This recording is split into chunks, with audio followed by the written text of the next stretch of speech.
एकीकडे उद्धव बाळासाहेब ठाकरे आणि महाराष्ट्र नवनिर्माण सेना या दोनही पक्षांची युती झालेली असताना दुसरीकडे ठाणे शहरामध्ये मात्र अद्यापही महाविकास आघाडीची सगळ्यांची तोंड वेगवेगळ्या दिशेला असल्याचं चित्र बघायला मिळत आहे.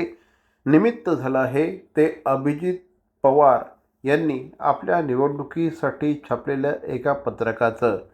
आज काँग्रेसचे अध्यक्ष श्री विक्रांत चव्हाण यांनी एक पत्रकार परिषद घेतली.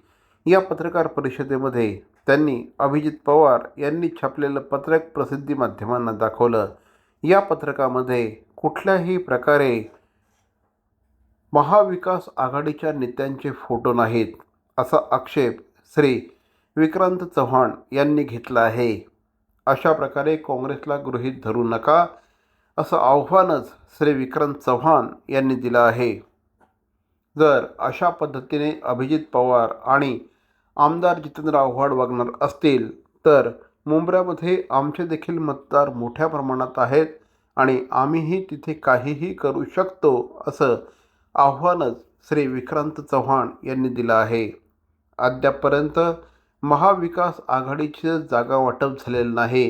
काँग्रेस पक्षाला 10 ते 15 जागा देऊ केलेल्या आहेत. मात्र प्रत्येक प्रभागामध्ये काँग्रेसचे कार्यकर्ते आहेत. काँग्रेसकडे 131 उमेदवार तयार आहेत. जर आगामी 24 तासाच्या आत जागा वाटपावर सन्माननीय तोडगा काढला गेला नाही तर आम्हाला आमचा रस्ता मोकळा आहे या शब्दामध्ये श्री विक्रांत चव्हाण यांनी महाविकास आघाडीच्या नेत्यांना इशारा दिला आहे.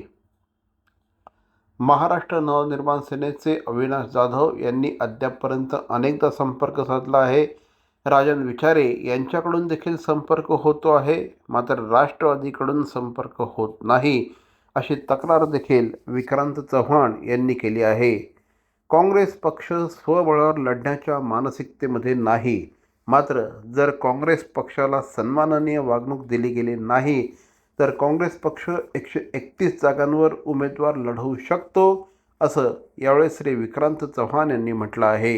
हे राष्ट्रवादीचे जे अभिजित पवार आहेत युवक काँग्रेसचे अध्यक्ष यांनी आज काहीतरी फॉर्म भरला आणि असे बॅनर झळकावले महाविकास आघाडीकडचा अधिकृत उमेदवार.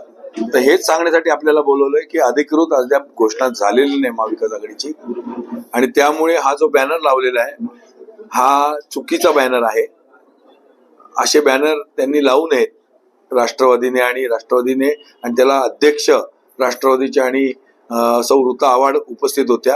ही बाब चुकीची आहे. कोणाला काँग्रेसच्या कार्यकर्त्यांना विश्वासात न घेता अशा प्रकारे एकतर्फी जर निवडणुका हे केलेल्या असतील तर आम्हाला आमचा मार्ग मोकळा आहे हे सांगण्यासाठी पत्रकार परिषद घेतली आहे. आम्ही 48 तास वाट बघणार आहोत. त्यांनी आम्हाला नीट या संदर्भात प्रस्ताव दिले नाही तर आम्ही आमचा निर्णय घेण्यास मोकळे आहोत. भवानी ज्वेलर्स ठाणे पारंपरिक आणि आधुनिक दागिन्यांचा अप्रतिम संगम. प्रत्येक स्त्रीची पहिली पसंती भवानी ज्वेलर्स ठाणे. नक्की भेट द्या.